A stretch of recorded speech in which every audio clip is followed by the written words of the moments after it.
In a fantasy world full of magic and creatures, our hero named Yuuki wakes up without understanding anything that's happening around him. He's left lying in the middle of nowhere as if he'd been thrown out of paradise, straight into a trap. He comes face to face with a mysterious little girl, very cute, but with a determined gaze. Her name is Kokoro, and she introduces herself right away without any hesitation. She was sent by the goddess Amis with a very clear mission: to protect Yuuki no matter what. Kokoro explains that she found Yuuki unconscious in the middle of a pack of hungry wolves. By pure luck or divine intervention, she showed up just in time to save his skin, because if she had been a bit later, only a few pieces of him would have been left. Still under tense atmosphere, she asks the boy for his name. Yuuki thinks for a moment, and a bit confused, he replies with what he remembers, saying, his name is Yuuki. According to the goddess Amis, he lost nearly all of his memories, which is why he looks so clueless. But he can relax, because Kokoro is there to help the one chosen by the gods to find his path again. Even without understanding anything that's going on,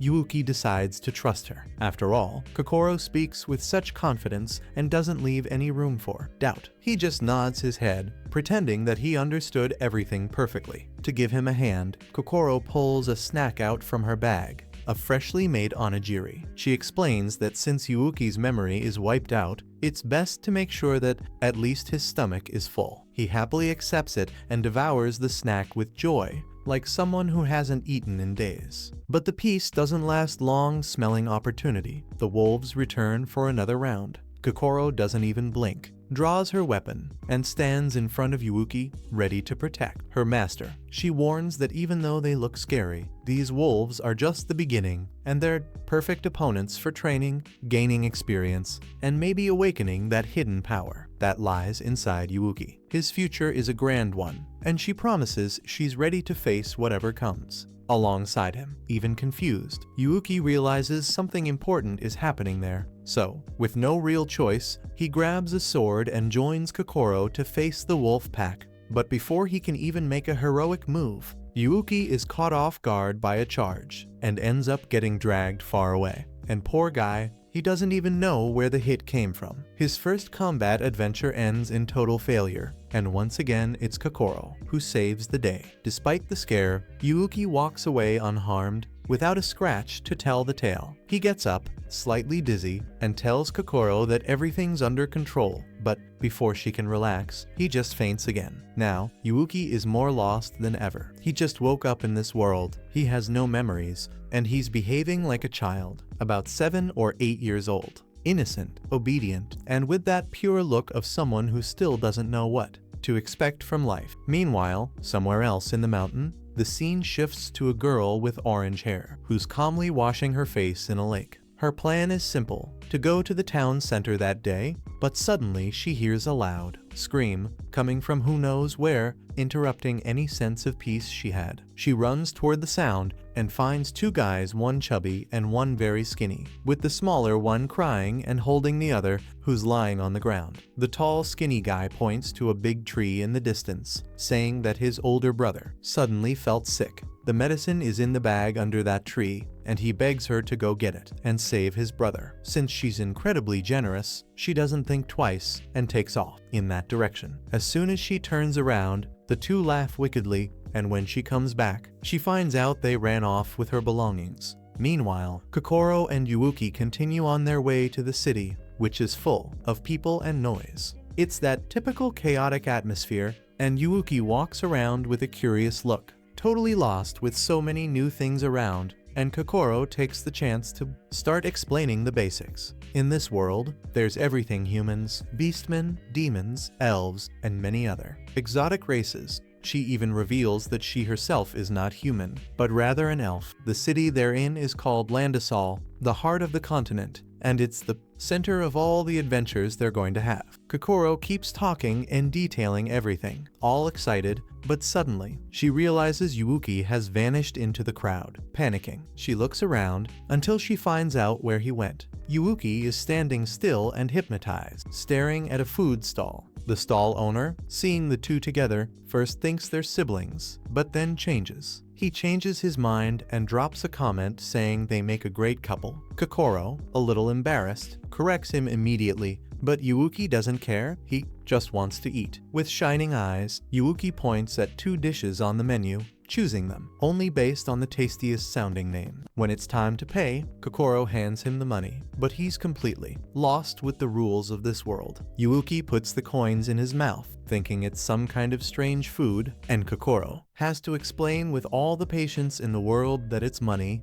and those coins are used to buy things. That currency is very important, and he can't go around biting it or losing it. He understands, and a bit awkwardly, he does everything right on the second try. With food in hand, the two sit down on a bench to enjoy their meal, savoring that simple moment without any hurry. But once the feast ends, an even bigger problem arises. They're out of money and don't have enough even for a basic place to stay. The sun is already gone, night is falling, and desperation sets in. Kokoro even considers selling the magical staff her own father gave her, just to scrape together some coins, but Yuuki absolutely refuses. That's a gift far too special for her to give up. With no other option, they end up improvising. They build a small campfire and decide to sleep right there on the mountain under the starry sky. It's full survival mode, but with that good-humored spirit of people who've already gotten used to hardship. But the peace doesn't last long. Just when they think they can finally rest, those same wolves from before decide to show up again, proving they're extremely persistent. It's as if they sense something different about Yuuki, because the beasts won't give up and keep trying to attack him, as if they knew something special lies within. The next day, after a difficult night, Kokoro wakes up visibly shaken by everything. With a determined look, she gives Yuuki the entire coin pouch, saying he can use it however he wants. She feels the need to find a job right away to take proper care of her master, showing all her devotion. Even knowing how valuable money is, Kokoro doesn't hesitate before trusting Yuuki with everything, believing that this way she's truly helping him. Noticing Yuuki still seems lost, Kokoro assumes maybe the money wasn't enough, so she arranges to meet him again that afternoon, promising to bring more coins. Before leaving, Yuuki surprises Kokoro with a tight, sincere hug. The kind of hug that says more than any words could. He had already been told money was something valuable, but receiving it like that moves him in a different way. Not knowing how to express what he feels, Yuuki just thanks her in his own way, and Kokoro completely understands. Then, Yuuki says he also wants to work, and united in this purpose, the two of them head together toward an inn in the city center. Upon arrival, they meet Carrie, a young woman with a striking presence. She's the one in charge of managing the place. On the wall, a huge board displays various job options. Kokoro spots a monster hunting quest, something she has experience with, but she quickly realizes they're not high enough level yet to take on such a mission. Carrie, noticing the situation, suggests something more suitable for beginners: gathering some mushrooms that grow near some old ruins. It seems like the perfect job for newcomers, and they both accept it at once, thanking her for the opportunity. Meanwhile, the anime introduces us to Bat-Kun. She's that vibrant-haired girl from earlier. She's still worried about one of those brothers who was sick. But not only that, she's also trying to find her missing sword, and she doesn't even imagine someone may have taken it with more sinister intentions. At one point, Bat-Kun spots from afar the two brothers known for stirring trouble around the region. She notices they're acting strangely anxious and decides to approach to investigate.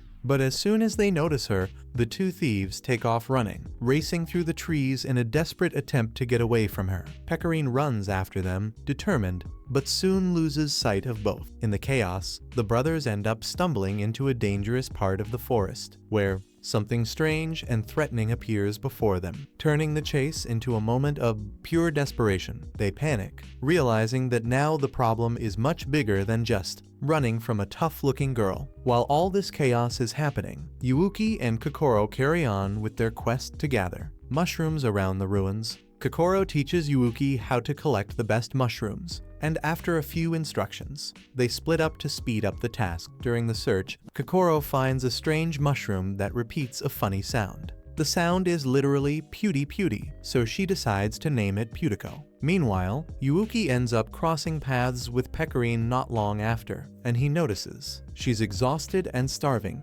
nearly collapsing from fatigue. With freshly gathered mushrooms in hand, Yuuki brings her to Kokoro, and together the three improvise a feast to recover their energy, generously sharing the little they have. After eating until they can't anymore, Pecorine introduces herself with a ridiculously long name. So Kokoro, to keep it simple, starts calling her Pecorine anyway, and little by little, discovers that she was also there to gather some mushrooms. The atmosphere among the group is one of relief, but it doesn't last long. Out of nowhere, a bunch of giant mushrooms suddenly appear behind them and charge. Without any warning, the attack is sudden, but luckily they all manage to escape at first. Seeing they're surrounded, Kokoro suggests they join forces to defeat the monsters. With no other choice, the group goes on the offensive, but in the heat of battle, the little girl ends up being captured by one of the enemies. In that moment, Yuuki feels something different awaken within him. Faced with danger, he unlocks an impressive hidden power, and without even realizing it, he unleashes a brilliant light that protects his companions. Kokoro and Pecorine are bathed in this unexpected glow and feel their strength multiply, absurdly, as if they've been given extra power, a real buff. With this renewed energy, they manage to turn the tables, defeat all the giant mushrooms, and claim victory. After the battle, while dragging the bodies of the fallen mushrooms because after all, it would be a waste to leave behind that much food, the small Putico tries to bite Pecorine. She effortlessly grabs him out of the air and pops him into her mouth as if it were the most natural thing in the world. Kokoro, witnessing the scene, is stunned, and right after, it's like an explosion goes off in her head because Putico simply fuses with Pecorine, who instantly gets dizzy, almost like she's drunk, and passes out on the spot, falling onto Yuuki's back, who carries the girl away without a word. The next day, Kokoro goes looking for Yuuki and finds him training hard with his sword, showing focus and commitment. The mushrooms they gathered the day before become a delicious breakfast, thanks to Kokoro's cooking skills. While eating, the two chat and wonder how Pecorine is doing. She had mentioned the day before that she'd returned to Landisol. Kokoro also points out that their money is running out fast, so maybe it's time to look for a more permanent place to stay. As they discuss the next steps, a man overhears their conversation, walks over and starts a chat, suggesting Kokoro work as a guide. He even promises to lend them a house to use as a base. Before they can consider the offer, the restaurant owner shows up to shoo the man away, bringing order back to the place. Elsewhere, the two thief brothers who had been attacked by the giant mushrooms a few days ago finally wake up, startled by the noise from some crows. Still disoriented, they start thinking of ways to sell the sword they managed to get. Meanwhile, Pecorine wakes up in a stable, and as usual, she's hungry once again. By coincidence, Yuuki and Kokoro run into Pecorine during a food competition, and at the same event, they also spot the two thieves again. Pecorine, without hesitation, goes after them with determination, while Kokoro and Yuuki decide to follow her. For some reason, the main trio seems to attract monsters, because soon they're once again facing danger along the way. With her overwhelming strength, Pecorine lands a precise blow and defeats the enemy. On the very first try, the wild boar is sent flying, crashing down onto a woman nearby and knocking her unconscious. Feeling responsible, the group decides to wait for her to wake up, not realizing that the woman is the very one behind the recent monster attacks. When she comes to, the woman finds herself face to face with Pecorine, who silently watches her. Instead of thanking them, the mysterious Carol simply stands up and walks away, cold and distant. Then, sitting on a tree branch, she talks to herself until she randomly sees the two thief brothers passing by. Suddenly, a giant dragon descends from the sky and carries the two away, leaving Carol completely stunned. And just to be clear, Carol had nothing to do with it, but she found the whole thing amusing. Thinking quickly, she sees potential in the dragon and heads over to Pecorine, showing the group where the monster is hiding. Kokoro remembers the request from the innkeeper. The city had warned that the dragon had appeared because it was drawn to rare things, and now he lives near Landisol. So the group heads to the cave where the dragon is resting, with each of them having their own goal. The monster is enormous and firmly holds the sword in its mouth. At that moment, Carol, without any concern, abandons the group and vanishes without warning. Facing the challenge, Yuuki quickly comes up with a plan. He'll act as a distraction for the dragon, while Kokoro handles support and Pecorine launches the attack. The group organizes itself with determination, but soon realizes that things don't always go as planned. Only half the plan works, and Yuuki ends up getting caught, landing right inside the dragon's mouth, along with the highly coveted sword. There, Pecorine tries everything to retrieve the sword, but the dragon's strength is overwhelming. She gives it her all, but ends up being tossed from side to side, becoming completely dizzy. She nearly collapses, but at the last second, she manages to hang on thanks to the chubby thief who shows up to lend a hand. At this moment, we see Carol just below, analyzing the situation and taking advantage of an opening. She casts a spell on the dragon, manipulating its movements. Her goal is to make Pecorine lose balance and fall. But the plan doesn't go as expected. Amid the chaos, Yuuki decides to take action on his own, using his cape to cover the dragon's eyes, completely disorienting the beast. Now blind, the dragon loses direction, which creates an opportunity for Pecorine to act. Out of control, the dragon crashes down right on the spot where Carol was hiding. At that moment, the spell on the dragon's eyes is broken, putting everyone back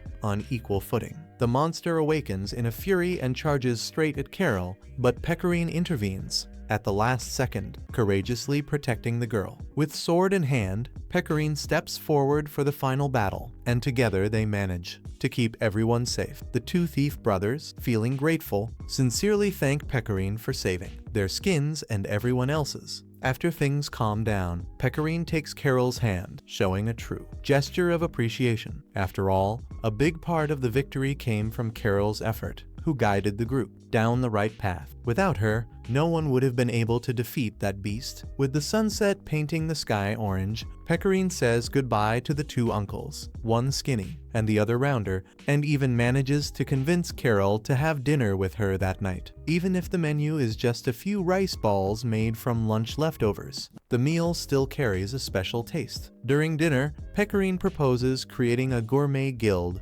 inviting Carol to join the group, but Carol, keeping her usual stern expression, declines the invitation and leaves, making it clear she has other priorities. She admits the rice ball is delicious, but knows there are more important things to deal with at the moment. The whole day, Carol kept an eye on Pecorine, trying to find some kind of weakness, but she realized that aside from her passion for food, the girl has nothing to hide. Meanwhile, Kokoro goes to a place where she can officially register a guild, but she only picks up the forms and leaves the registration for later. Outside, Yuuki is still waiting for Kokoro's return. From a distance, he sees someone small collapsing, exhausted and nearly out of strength. That scene reminds Yuuki of the moment he first met Pecorine. Without thinking much, he approaches and gently places a rice ball beside the person. He offers the food and walks away calmly, doing what's right. What Yuuki doesn't realize is that behind him,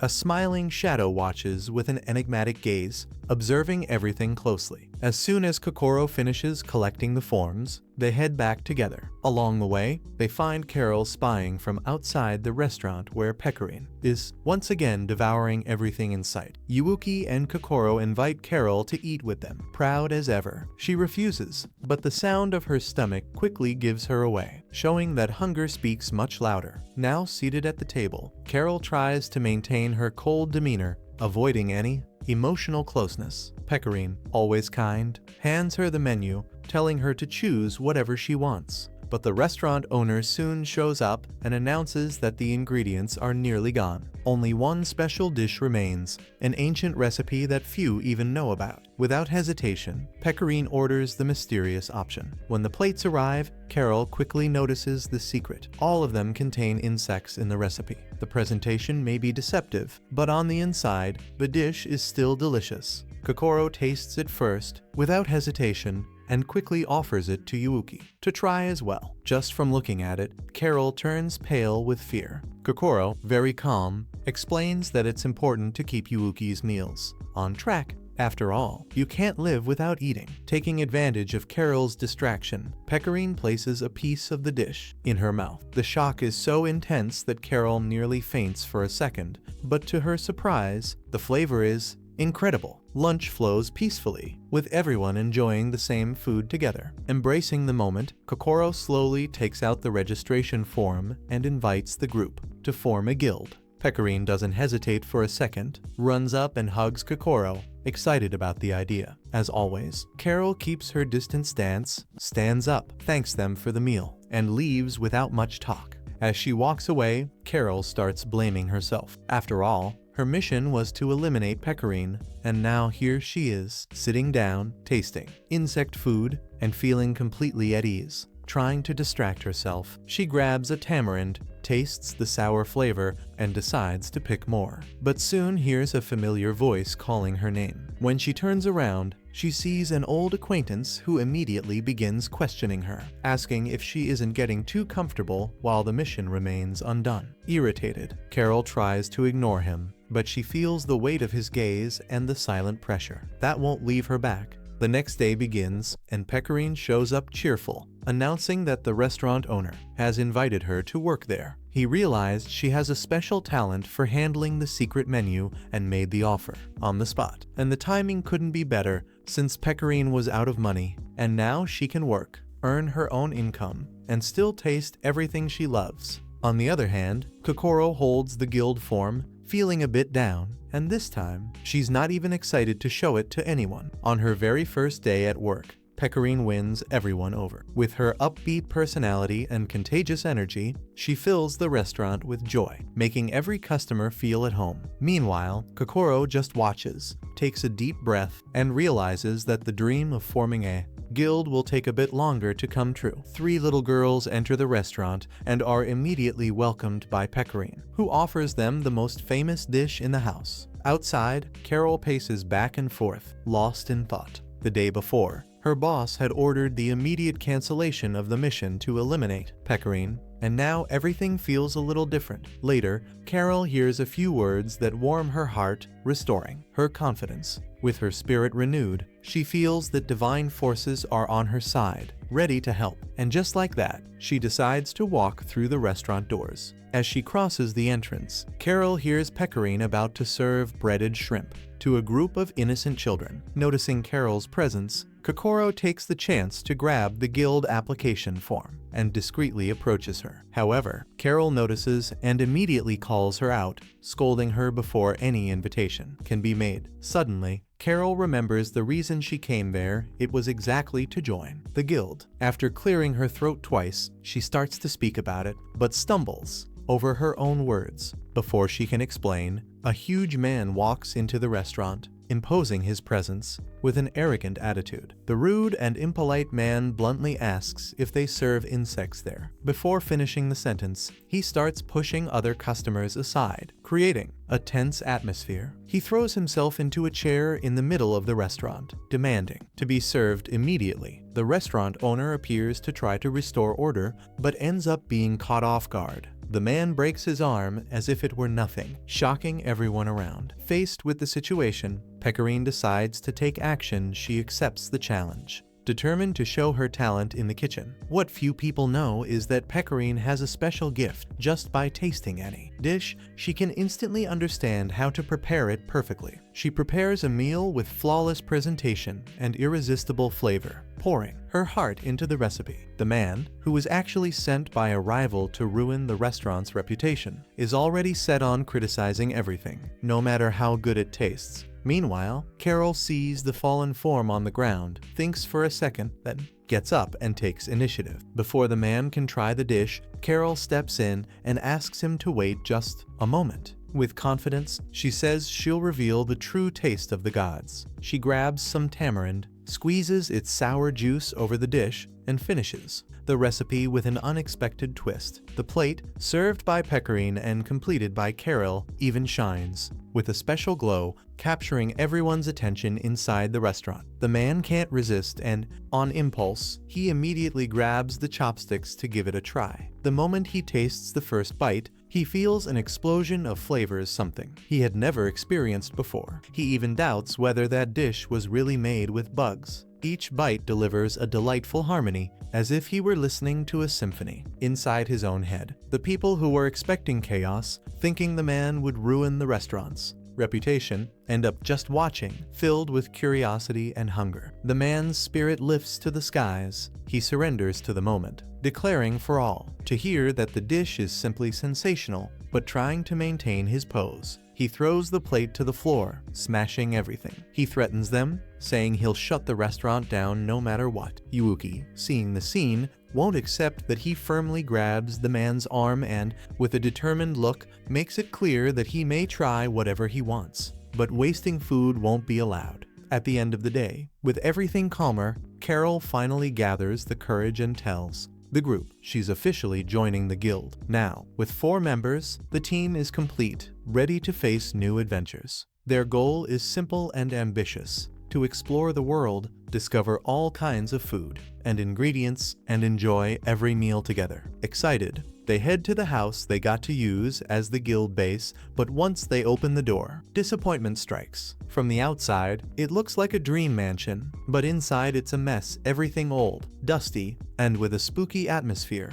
They all get discouraged and immediately start complaining to Carol, who answers awkwardly, explaining that there weren't many choices and that was the only house left. She assures them there's nothing dangerous, there are just a few rumors about a ghost occasionally showing up to rest. Even with the weird vibe, Kokoro sees the good side and says it's wonderful just to have a roof to sleep under. She asks Carol if she can clean the place up, and the leader approves instantly. The whole group gets involved in the cleanup. They sweep, scrub, throw junk away until the place starts to come back to life again. In the middle of the cleanup, Yuuki remembers the most important detail: a table for their meals. After all, the guild's purpose is to always gather everyone to eat together, so the table must be special. Determined, Yuuki decides to build the table with his own hands. Without wasting time, he heads into the village in search of wood. Meanwhile, Kokoro goes to buy basic supplies, trying to save as much as possible with what's left from the Dragon Quest. At the market, Kokoro meets a girl named Shinobu, who gifts her a pretty welcome plate to celebrate the start of the new guild. She soon finds out that Shinobu is the leader of another guild. Saren, Shinobu's boss, has an employee named Suzune and promises to take care of the store while she's away. Saren asks Suzune to help carry the shopping home. On the way, their conversation is cheerful and full of stories and good laughs. During the walk back home, Suzune takes the opportunity to talk and ends up telling Kokoro that her boss, Saren, was once vice captain of the Royal Knights. Despite holding such a prominent position, she gave it all up to care for orphan children, or those separated from their parents, founding the Serendia Charity House. This story surprises Kokoro and helps her realize there are people who change lives through their choices. After a while walking, the two reach a very remote area, a place both beautiful and isolated, like a forgotten paradise on the far side of the world. But the atmosphere quickly shifts. Suddenly, they realize they're in the middle of a dark forest, where all they can see are glowing red eyes. Fear takes over them both. Kokoro tries to calm Suzune down, but ends up saying something the wrong way, which only scares the girl even more. Without thinking twice, Suzune pulls the cart to try escaping as fast as possible. In the chaos, Suzune trips on a rock and falls face first to the ground, while the donkey bolts into the forest. The silence is broken by a strange noise coming from the bushes. Kokoro tries to react. She grabs a rope, makes a loop, and throws it toward the sound, managing to catch something. But to everyone's surprise, what she lassos isn't a monster. It's a donkey. Another different donkey that speaks, and on top of that, is full of charm. And to add to the surprise, the donkey is female and loves receiving compliments. Her name is Hima. She says she works on a farm called Elizabeth Park, located on the other side of the forest. Kokoro explains they were pulling a wagon when their donkey ran off, causing all the confusion. Without hesitation, Hima offers to help. Despite her humble style,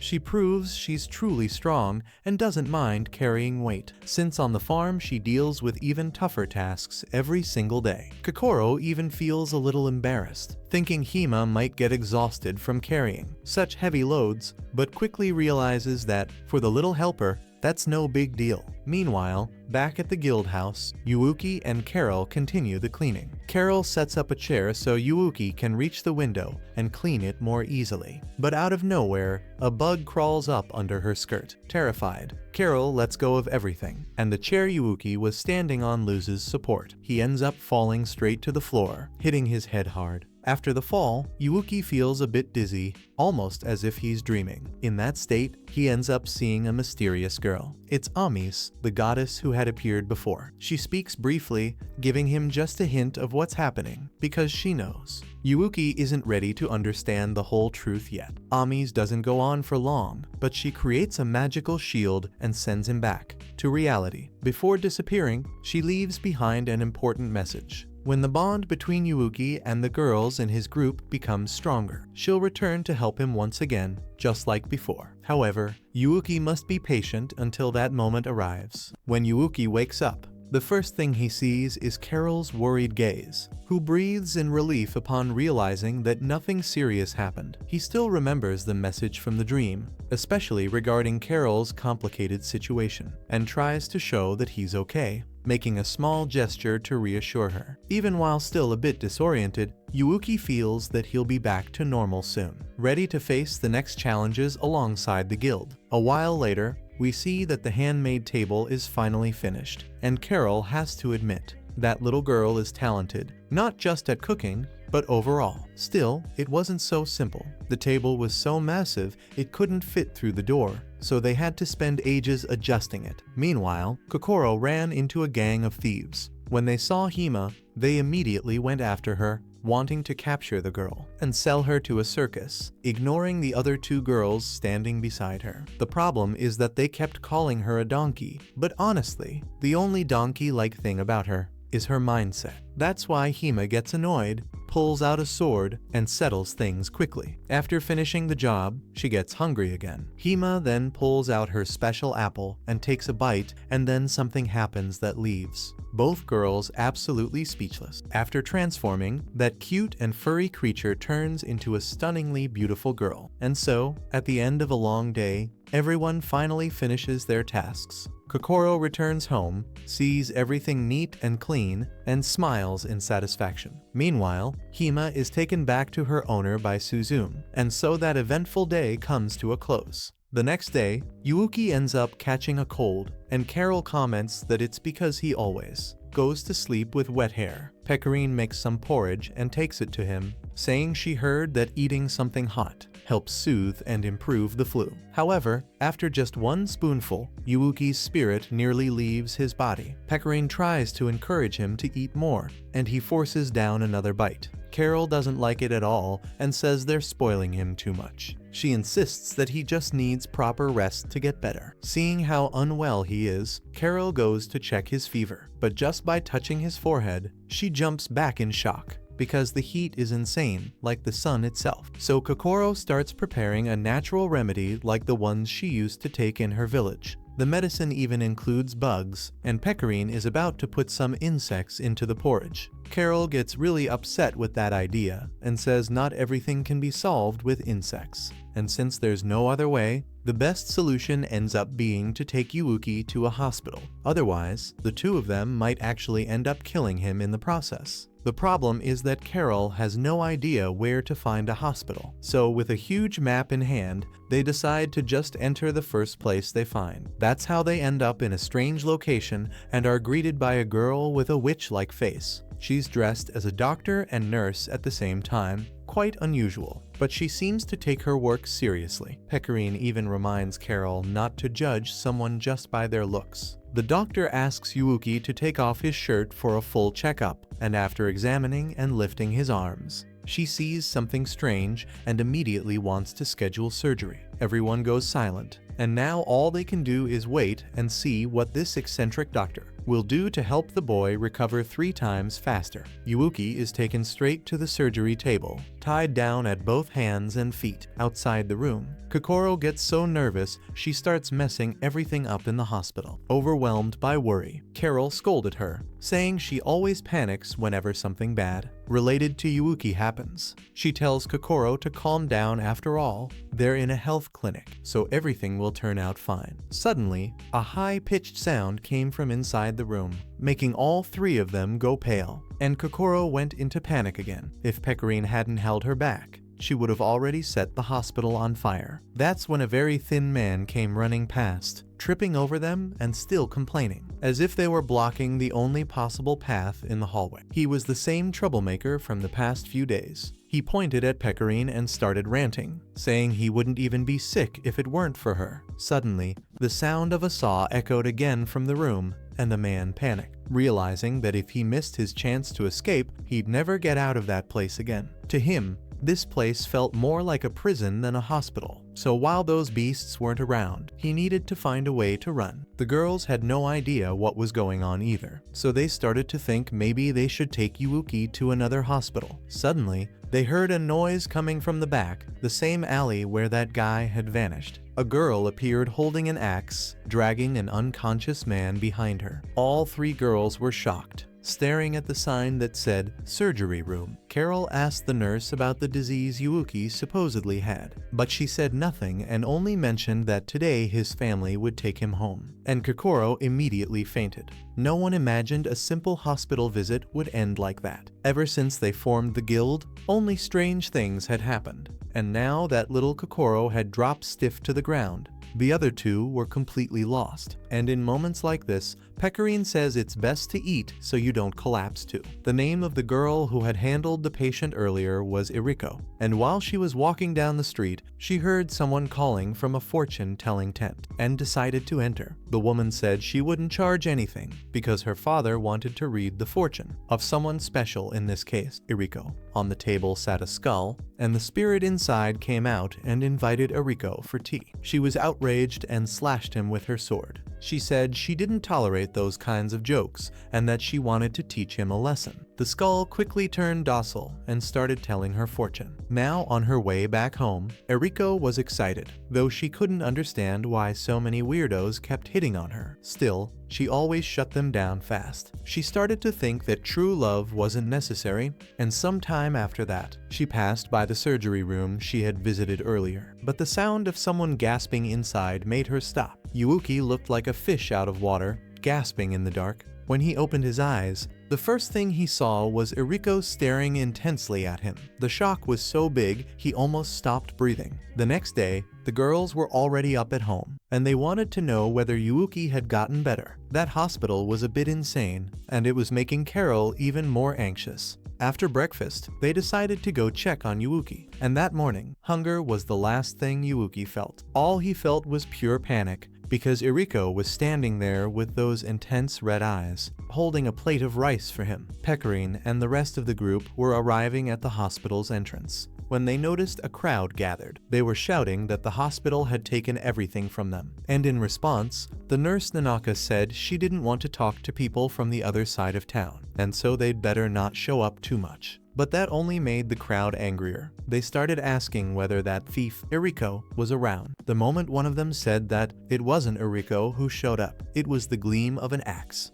At the same time, Eriko commented on the noise downstairs, and then she glared from the second floor, instantly making everyone tense. Then she came down and stood face to face with the entire crowd. She asked if they were there to cause trouble, because if they were, they'd have to deal with the consequences. Eriko charged without mercy, making it clear to everyone who exactly they were dealing with. Nanaka didn't leave her friend alone and also turned the hospital upside down. The power of the two was enough to scare anyone. And to top it off, the doctor arrived. She released petals of poisonous flowers, making people faint, and the name of their group was Twilight Caravan, a guild known and feared worldwide. Once that was done, she warned that if they didn't start treatment soon, it would eventually be too late to try saving any of them. Right away, the three of them were in shock, since they had brought Yuuki there for proper care, and suddenly realized they needed to get him out of that place as quickly as possible. And while the doctor was distracted by something else,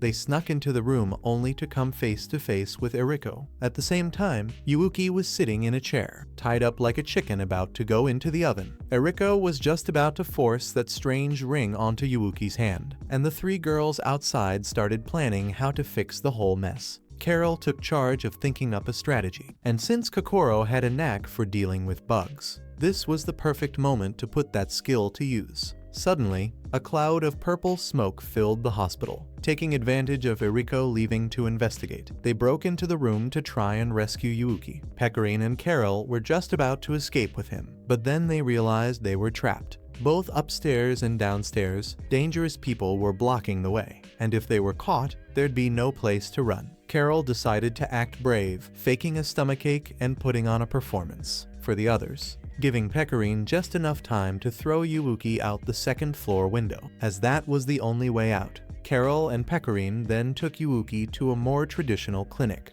where the doctor said he would be fully recovered in just a few days. Looking at the irritation on Yuuki's chest, the doctor commented that it seemed like a common cold, and many people often misdiagnosed it. He said that the previous treatment Yuuki had received was actually quite good, and that the professional who took care of him was truly skilled. That made the girls wonder where exactly they had taken Yuuki before. They described the location to the doctor, and he explained that even though the doctors there were a little eccentric, they had very skilled hands when it came to caring for others. So despite everything, it was still safe to trust them, and that made the girls feel much more at ease. The next day, when they went to check on Carol, she was already in a better mood. During breakfast, Pecorine pulled a flyer from her pocket that she had found. It was an invitation for everyone to go to Taga village to help harvest seasoning ingredients. The pay was daily, and everyone would also receive the famous Tagum seeds, rare, highly valued special seeds. Pecorine wanted the whole group to join the mission, and Carol didn't even resist much. It didn't take long for everyone to be on their way. The journey was smooth and filled with beautiful scenery. It felt more like a group outing. Carol spent the whole day trying and only managed to collect one tiny seashell. Meanwhile, Kokoro was gathering insects to eat. As the sun began to set, Carol had caught just 2 tiny fish. Kokoro tried to cheer her up, saying they could still make soup with the vegetables and frogs her master had caught. For her, it was better to chew on something than go hungry. Pecorine returned full of excitement. She had caught some huge birds, enough to feed everyone easily. Her experience working at a restaurant really made a difference at times like this, and no one could believe how tasty the meat turned out. Then, she brought back some wild fruits she had found. Kokoro was about to taste one to see if it was sweet or spicy, but then noticed a frog that had eaten it rolling around on the ground. Carol, slightly out of it, suddenly hugged Kokoro, and it's in moments like that that everyone's true selves come through. In the end, almost everyone fell asleep except for Kokoro. She stayed there enjoying a cup of tea, watching her friends sleep around the campfire. Kokoro silently gave thanks for being there with them, and the next morning, each person went off to clean up. Yuuki seemed to attract trouble like a magnet, but even so, Kokoro let him go wash his face by the lake. But when he came back, he was already stuck inside a monster's mouth. The creature ran off with Yuuki, but luckily an arrow came flying from somewhere and struck the monster, saving Yuuki though it sent him flying. Yuuki crashed into a tree trunk and passed out, and even unconscious, he couldn't hear anything. When he opened his eyes, he found himself staring at a piece of wood with a face. He looked around, picked it up, and gave it a shake. That's when a little girl jumped out from behind a tree. She looked very shy and could barely make eye contact with him. Yuuki handed the piece of wood back and thanked her for the help. The girl gave a small bow and introduced herself as Aoi. Then she quickly added that she wasn't strange. She just liked talking to puppets, which was totally normal. That one was number 1, which she used for practice whenever she didn't have company. Aoi, despite being able to talk to animals and plants, unfortunately never had any human friends. So she always dreamed of finding people to befriend, and that's how the years went by. She still talked to number 1, but hardly interacted with others, so she didn't have much news to share. She blamed herself for that, saying she still had a long way to go before she could have real friends. Yuuki tried to say something, feeling a bit awkward, but Aoi thought he was just as lonely as she was. someone who wanted friendships but had no one around. So they decided to become companions and formed a group together. Aoi asked number 1 if he had already come up with a cool name, but then she answered her own question. Yuuki stood there, not really knowing what to do. Part of him wanted to sneak away quietly, but he figured it was better to stay until his friends arrived. And Aoi became completely embarrassed, greeting them in an awkward way. And so everyone continued on their journey,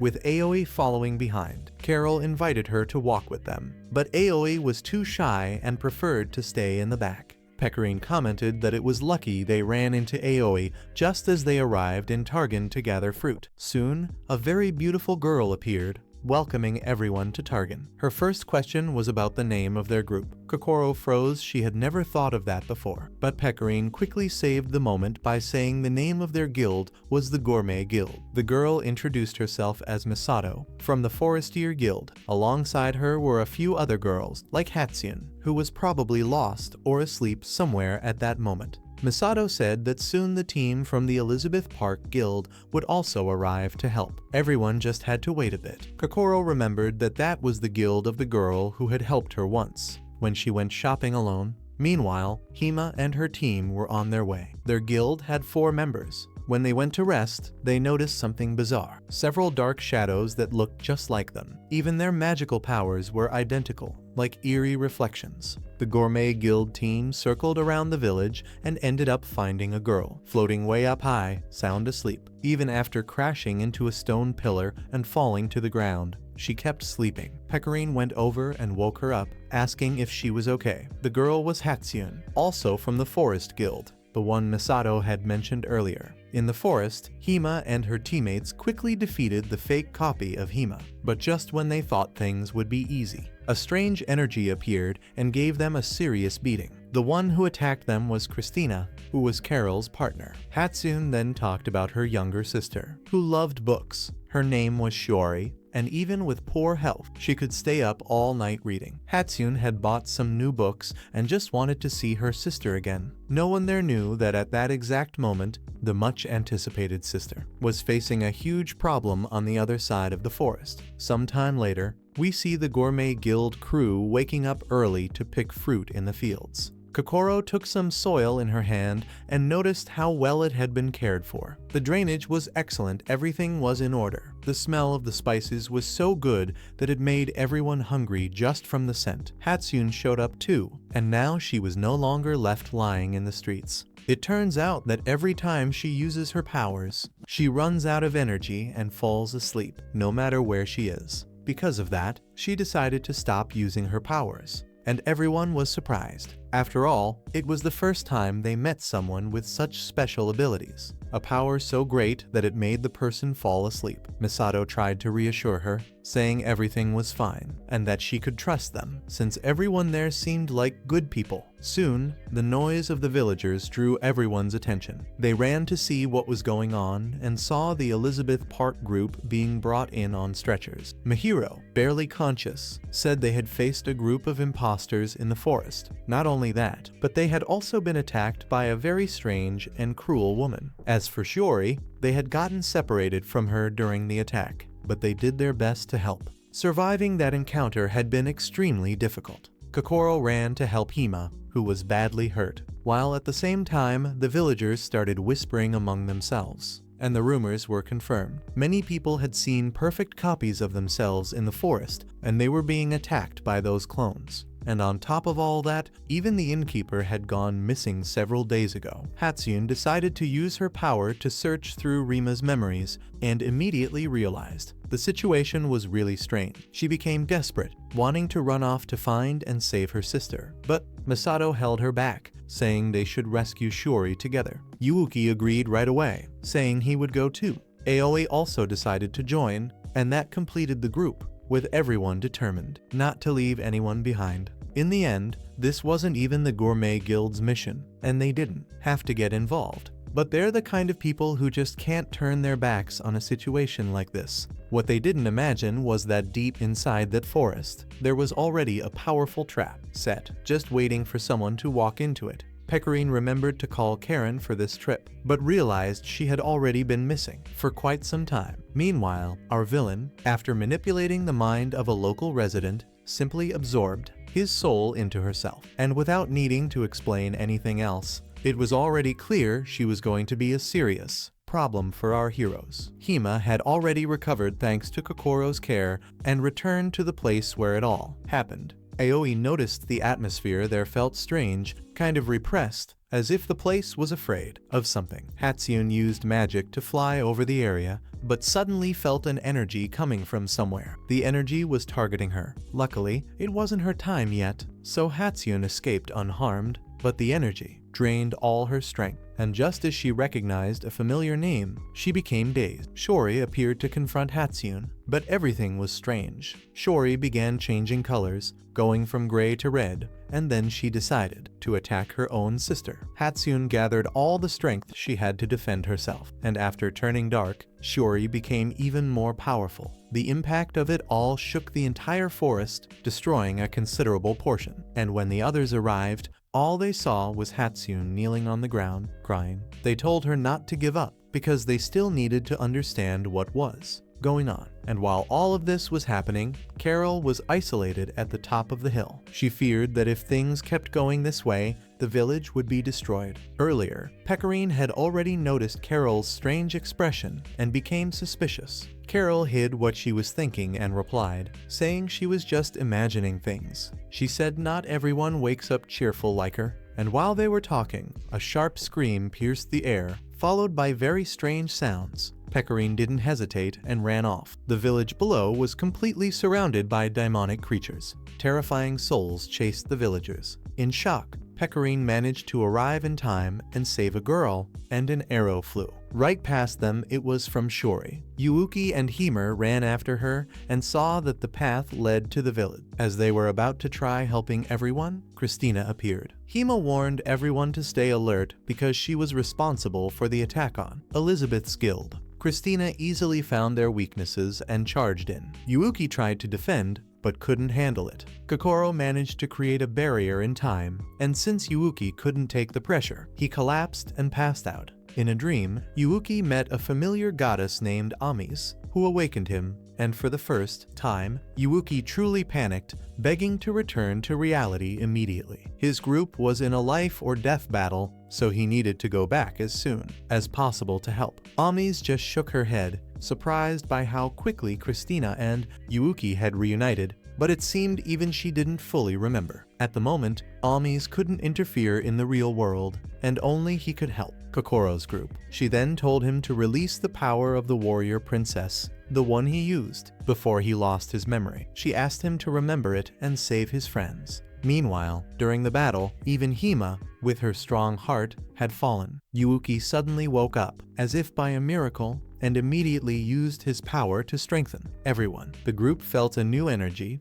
as if they had been reborn, and they became much stronger. First, Hime turned human and bravely went on the attack. They almost managed to turn the tide. Yuuki tried to finish it, but Christina didn't let him. She easily blocked Yuuki's sword and even kicked him far away. And since she already got what she needed that day, she left. And now it seems that Shori has been overtaken by darkness. But if she still has any awareness, there must be a way to fix this. Pecorine kept fighting against the dark power, but of course, she couldn't handle the situation. Carol started off just wanting to observe everything from afar, but in the end, she couldn't resist, and she joined the fight as well. Amidst the smoke rising from the chaos, Hatsune appeared out of nowhere, entered Shori's mind, and managed to escape. They joined forces to get out of the mental domain, driving away all the darkness from her soul for good. Everyone united to eliminate all dangers, and thus peace returned to that calm village, without anyone getting hurt. When they came back from the village, the Gourmet Guild completed several new missions, and even gained recognition from Lady Caring, who is part of the Guild Management Association. They enjoyed many days together, scattered around that huge field, which was the main rice area of Landisol, and everyone was excited with the work because the rice was amazing. But lately, wild animals had been invading and disturbing the lives of the villagers. Birds and boars kept arriving to cause trouble, and the farmers couldn't get rid of them. So now the mission was to help the farmers put an end to these pests. And the reward would be the famous rice, the best rice of all. Carol couldn't escape having to explain everything to the Demon King about what happened in Targum village, and she was trembling with nerves. The queen had even given her an extra task to watch over Yuuki and report everything he was doing, and that marked the end of her memories. Carol took a sip of water and looked toward the guild, reflecting to herself why she needed to keep an eye on these people. To her, it made no sense. While the group was discussing which mission to take,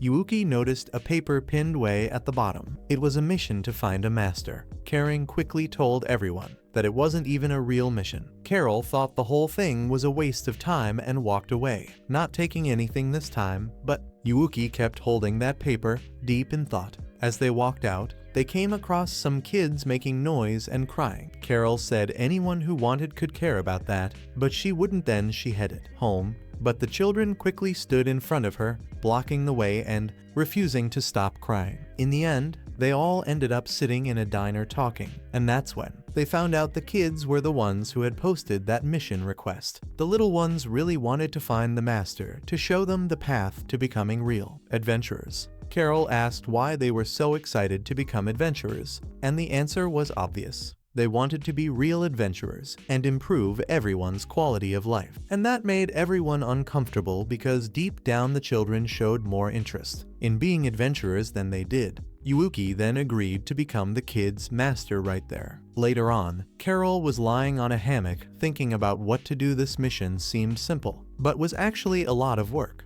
Carol said she wasn't meant to be an instructor because she didn't have patience for kids, and if those children hadn't been well behaved, she would have already lost her temper. Meanwhile, Pecorine was preparing some crafts for Yuuki to give to the children after the mission. She didn't say anything, but the craft Yuuki was making looked kind of strange. The next day, Pecorine's first class was a treasure hunt. The places marked with an X on the map were where the treasures were hidden, and the task was just to find and bring them back. Yuuki was put in charge of watching everyone, and Carol let out a sigh, feeling an anxiety she couldn't quite explain. The three of them stayed hidden behind the trees, just watching Yuuki and the kids begin the first task. The compass pointed north, but the boy thought he just had to follow that path and guided the children. The result was that they ended up in a mess. The little ones were surrounded by spiders and took a while to get out of it. At one point, the three girls warned Yuuki, and he seemed to notice the alert, but instead of going back to the correct path, he turned the map completely the wrong way. The right path, which had taken so much effort to prepare,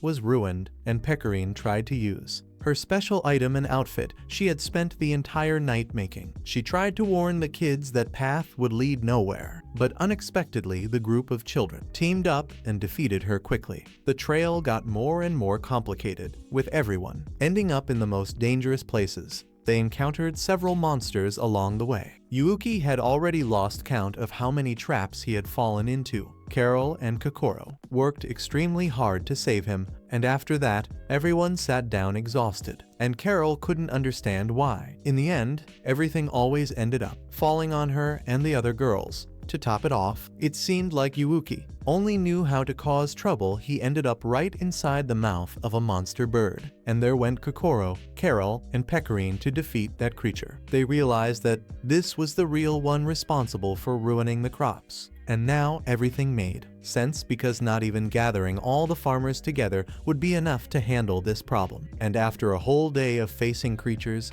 everyone was exhausted, with no strength left at all, but everything was resolved when Pecorine found some food. Once things calmed down, the three kids woke up and started thinking they were the ones who got the job done, and Pecorine, with a smile on her face, said that the mission had been a request from the farmers, and in return, they would be rewarded with rice, the best kind of rice. In the end, Pecorine used that rice to prepare a delicious meal for everyone, and as always, the dish turned out amazing. Now we see the children having fun with baby ostriches on the other side of the field. The thing is, when an ostrich is born, the first living being it sees becomes a mother to it. and it looks like those 3 kids had already been adopted by the little ones. Landisol is a huge city where you can shop and even get a coupon to enter a lottery. Kokoro found a shoe that she believed would look perfect on Yuuki. She took 4 coupons and spun the wheel 3 times, only landing on white balls until on the final spin, something seemed to happen. Later, we hear Carol mentioning that Kokoro had been the lucky one to win the grand prize from the main raffle. They packed their bags and got ready to enjoy a trip to the beach. Sometime later, with Yuuki nearly asleep, Kokoro showed up in the room, where she explained that she had grown up isolated in the mountains, so she never understood anything about swimsuits. She didn't even know if what she had was actually nice, so she came to ask his opinion. The store clerk had praised her, but to Kokoro, if Yuuki didn't like it, she wouldn't even wear the outfit. When Yuuki gave his approval, Kokoro let out a relieved breath. She had even tried to get a book about swimming from the library, and in the silence of the night, the 2 of them practiced swimming right there on the floor. The next day, the weather was perfect for the beach, and everyone was excited. Carol stayed off to the side, all shy, not expecting that right after receiving a mission to watch over them, she'd end up enjoying a beach day with everyone. Pecorine and Yuuki started playing in the water, splashing each other. Yuuki had no idea what he was doing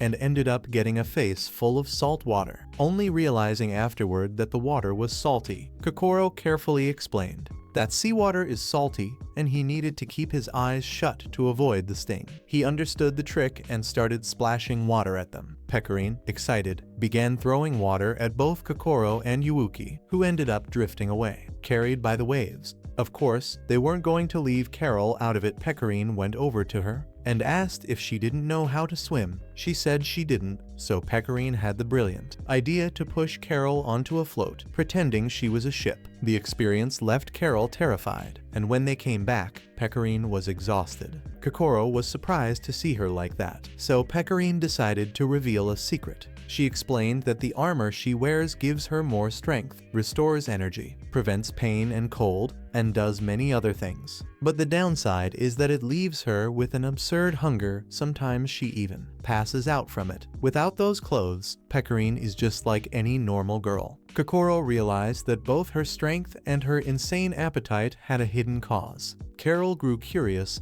and asked if she could go around telling that to other people. But Pecorine laughed and said it was no problem. Out of nowhere, they ran into Suzum again, the maid. She was losing control of the cart because the donkey had taken off down the beach road. Kokoro's group went to help, and while chatting, they found out that Saren was nearby, opening a new store. They ran to say hi to their big sister, and even took the chance to eat. Saren was really happy to see the Gourmet Guild enjoying themselves, and the rumors were true that group really loved a good meal. Even so, something strange was going on. In the middle of that heat, the restaurant was almost empty, even though it was serving incredible dishes. Saren mentioned that there was a rival food stall nearby, and their main dish had taken away all of her customers. In the end, there wasn't much to be done after all. Competition is competition. Pecorine tried to comfort her, saying they could show up every day to eat, and that would surely solve the problem. But then a question popped into everyone's mind. What exactly was the secret behind the competitors' menu?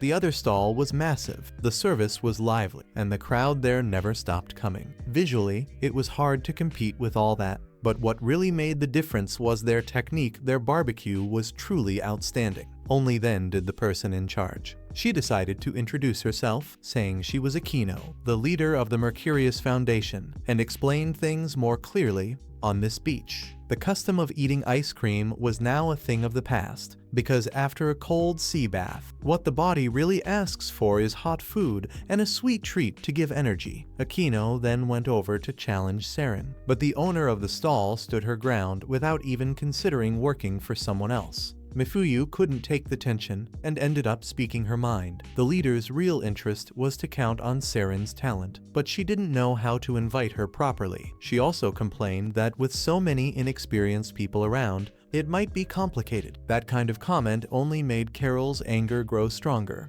making her even more determined to show what the Gourmet Guild was capable of. Still, Saren explained that Akino wasn't a bad person. Despite coming from a rich family, she decided to build her own path by founding the Mercurius restaurant on her own. The restaurant owner felt grateful for the Gourmet Guild's support, but they all also felt a little awkward for disturbing everyone's rest. From the beginning, this group's goal was always to explore and try out different foods, but they reassured Saren, telling her not to worry. Meanwhile, on the other side, two Mercurius employees were taking a break after a tough shift. One was eating takoyaki while the other drank wine, saying she came to help because Akino was opening another store. But during her walk, she kept bumping into lovebirds, which was driving the blonde girl crazy because she was still single. To make things worse, she was so drunk she couldn't even begin to understand what was going on around her. In the end, her friend threw her into the sea, believing the ocean would wake her up to reality. The blonde girl had her feet sticking out of the water, and her friend wondered if the sea there was shallow.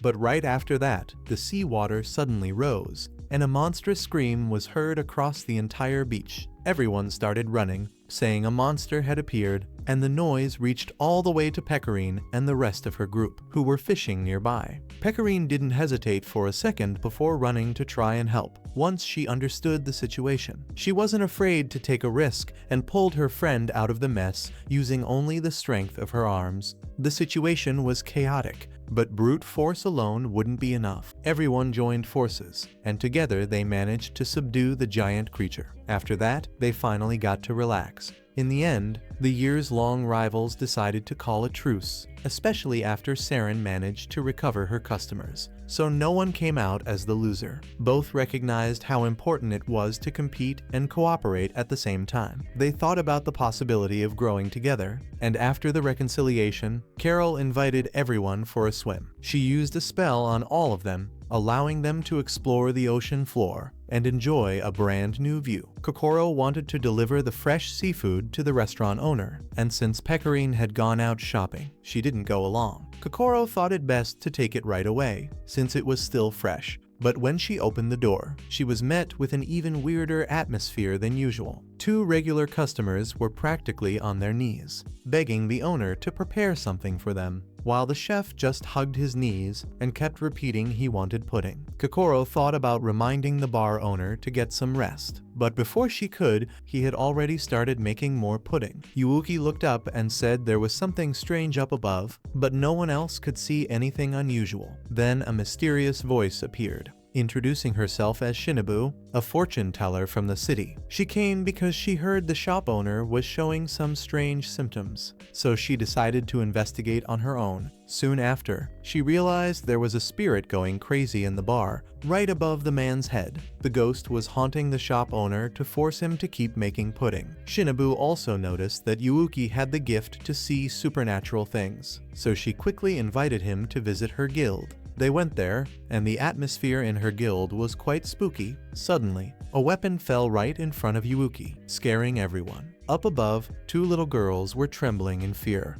They didn't like having a stranger there and blamed Shinobu for bringing someone from the outside. They explained that this visitor might be someone who could help them revive the King of Shadows, the famous legendary vampire they adored. Kokoro was completely lost, since just hearing those names sounded way too dangerous. When the two tried to escape, a cloud of bats appeared behind them, accompanied by a voice that blocked any chance of escape. Yuuki and Kokoro had no option but to move forward through the dark house. In the center of the room, there was a giant crystal, and from within it, a person opened their eyes and greeted Yuuki and Kokoro. That person was none other than the Queen of the Night herself, named Ilya. Kokoro quickly sensed the concentrated magic within the crystal, and at the same time, Ilya opened a portal and materialized before everyone. But as soon as she stepped out of that place, her body shrank, becoming short and super cute. Shinobu immediately made sure to explain who she was.